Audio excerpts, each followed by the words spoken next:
ഓം നമോ ഭഗവതേ വാസുദേവായ. ശ്രീമന്നാരായണീയം ദശകം 12 ശ്ലോകം 2.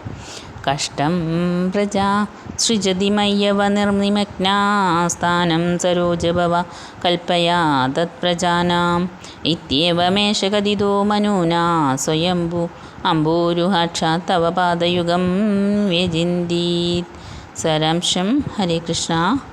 ബ്രഹ്മപുത്രനായ സ്വയംഭൂമനു പിതാവിൻ്റെ ആജ്ഞയനുസരിച്ച് ഭൂവർ ലോകത്തിൽ വന്ന് പ്രജാസൃഷ്ടി ചെയ്തുകൊണ്ടിരിക്കുമ്പോഴാണ് പ്രജകൾക്ക് ആസ്ഥാനമായ ഭൂമി സമുദ്രജലത്തിൽ താഴ്ന്നു കിടക്കുന്നത് കണ്ടത്.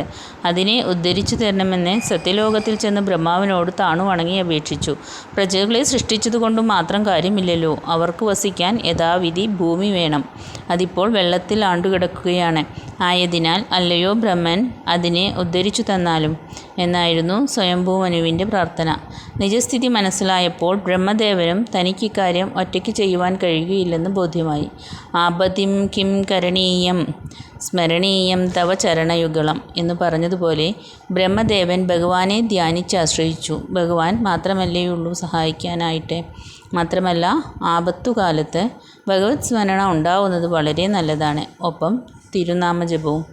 അജാമിളൻ്റെ കഥ ഇവിടെ സ്മരണീയമാണ്. ആശുപത്രിയിൽ പോയാലും ഡോക്ടർമാരും ഇത് തന്നെ പറയുന്നുണ്ട്, പ്രാർത്ഥിച്ചോളൂന്ന്. ആരെ പ്രാർത്ഥിക്കണമെന്ന് പറയില്ല. അതിനർത്ഥം ജഗദീശ്വരൻ മാത്രമേ രക്ഷയുള്ളൂ എന്നല്ലേ. ഹരേ കൃഷ്ണ. സർവം കൃഷ്ണാർപ്പണമസ്തു.